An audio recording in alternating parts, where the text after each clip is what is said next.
आज हम बनाएंगे गुड़ तिल और मूंगफली के दानों से तिलपट्टी। कुछ लोग इसे चिक्की भी कहते हैं और कुछ चटकन और कई जगह तिल गुड़ की फिरनी वगैरह कुछ इस तरह से भी कहा जाता है। तो इसको बनाना बहुत ही आसान है और खाने में बहुत ही ज़्यादा टेस्टी लगती है। और इसको आप फटाफट से बना सकते हैं। तिल और गुड़ के लड्डू भी बनाए जाते हैं, लेकिन आज मैं तिलपट्टी बनाना आपको सिखाऊंगी।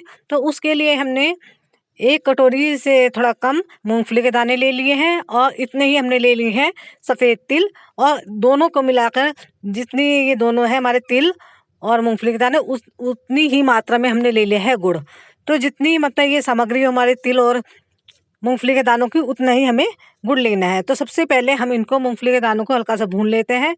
पहले वैसे मैंने भून रखे हैं 2-3 दिन पहले, लेकिन अब थोड़े सीले से हो गए थे तो इसे थोड़ा सा करारा करने के लिए मैं 2-1 मिनट के लिए फिर से भून लेती हूँ।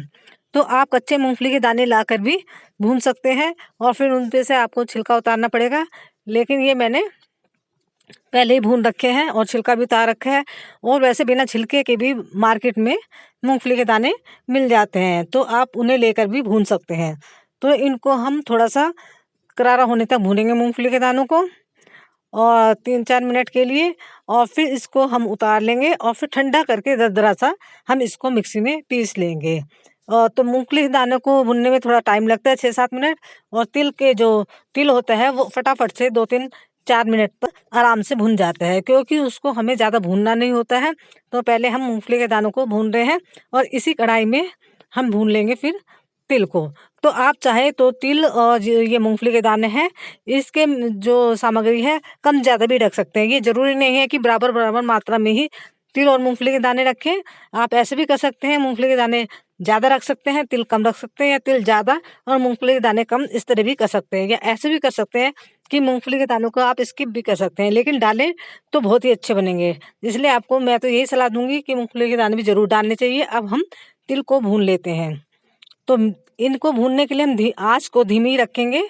हमने अपनी जो फ्लेम है गैस की बिल्कुल लो पर कर रखी है और धीमी धीमी आँच पर हम इसको 3-4 मिनट के लिए भून लेते हैं। ज़्यादा नहीं भूनना है हमें इन्हें, चलाते हुए भूनना है लगातार और हल्का हल्का ही भूनना है।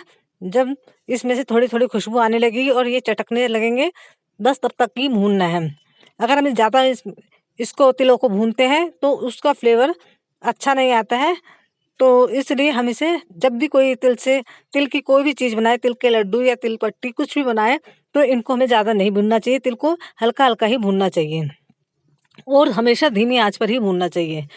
तो ये देखिए मैं इसको धीमी आंच पर भून रही हूँ और अब मुझे भूनते हुए 3-4 मिनट हो गए हैं और तिल भुनने की हल्की हल्की सी खुशबू भी आने लगी है और साथ ही हल्का सा इसका कलर भी चेंज होने लगा है।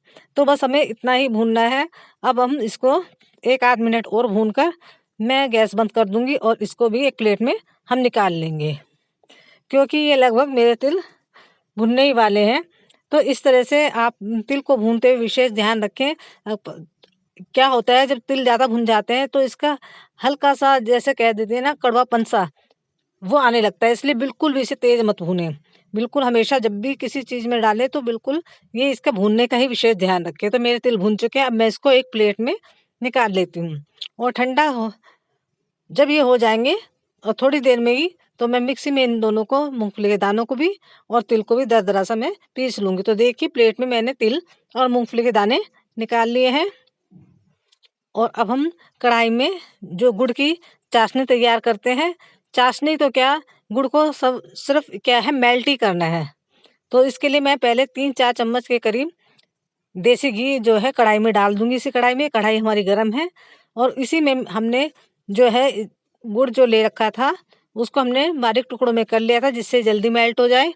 और उसमें उसे हमने घी में छोड़ दिया है और इसे भी हमें धीमी धीमी आंच पर पिघलाना है। मैं इसमें बिल्कुल पानी नहीं डालूंगी।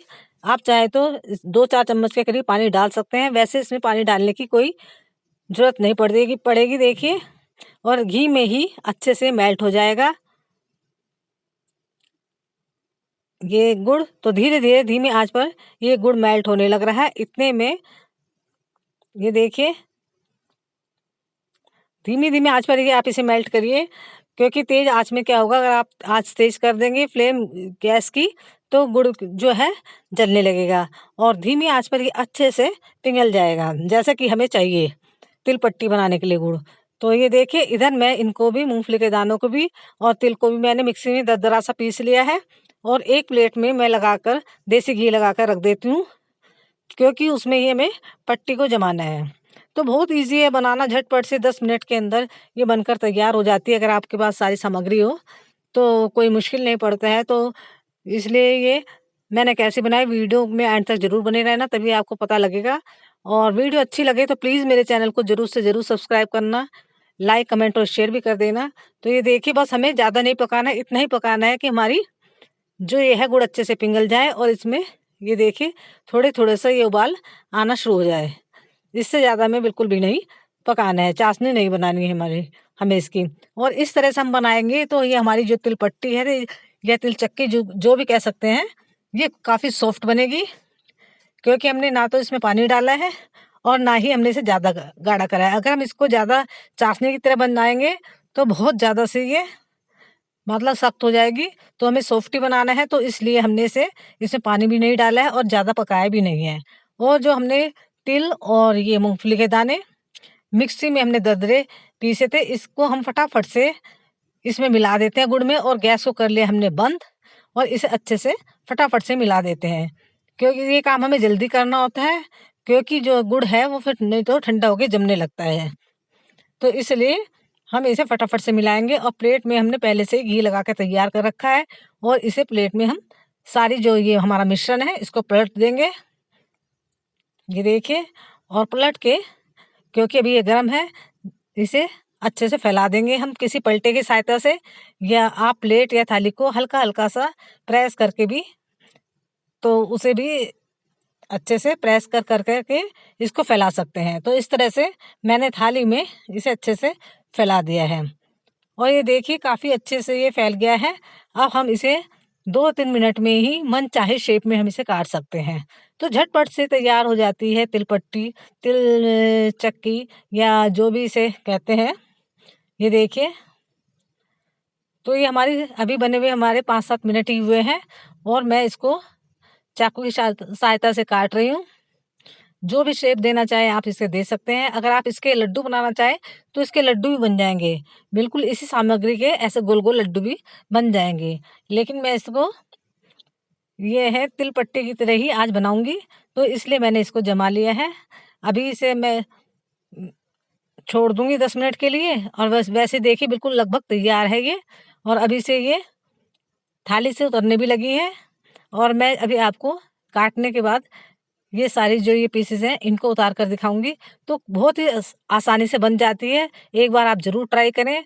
और जैसे कि आप जानते ही हैं, तो देखिए इस तरह से हमारी तिल की जो ये है तिल पट्टी बनकर तैयार है, तिल और मूंगफली के दाने की, और बड़ी अच्छी बनी है और देखने में भी अच्छी लग रही है और खाने में टेस्टी लगी है। अभी हमने इसे उतारा है अभी भी प्लेट पर से। तो इस तरह से बहुत ही इजीली बन जाती है। देखिए मैं तोड़ के दिखाऊं, बिल्कुल ही सॉफ्ट है, ये देखिए एकदम सॉफ्ट है। अभी से बने हुए थोड़ी देर हुआ है, ज़्यादा देर नहीं हुआ है, लेकिन आप इस तरह से इसके लड्डू भी बना सकते हैं। लेकिन तिल पट्टी बनाना और भी आसान है, क्योंकि लड्डू जो है फटाफट बेलने पड़ते हैं, मतलब बेलने कह रही सॉरी, फटाफट बनाने पड़ते हैं। अगर गुड़ ठंडा हो जाता तो उसे बनने में थोड़ी दिक्कत आती है, इसलिए ये तिल पट्टी तो बहुत ही ईजिली बन जाती है। लड्डू भी मैं किसी वीडियो में बना के दिखाऊंगी। अगर आपको मेरी वीडियो अच्छी लगी तो प्लीज़ मेरे चैनल को सब्सक्राइब करें, लाइक कमेंट और शेयर भी करें। और वीडियो को देखने के लिए थैंक यू। इस तरह से हमारी ये बनकर तिल पट्टी तैयार हो गई है। इसे हम महीने भर भी स्टोर करके रख सकते हैं और आराम से खा सकते हैं, बिल्कुल भी खराब नहीं होती है। अब मैं निकाल लेती हूँ अपने लड्डू गोपाल जी के लिए भोग, और भगवान जी के लिए पहले भोग निकाल लेते हैं इसमें से और फिर हम इसे एंजॉय करेंगे।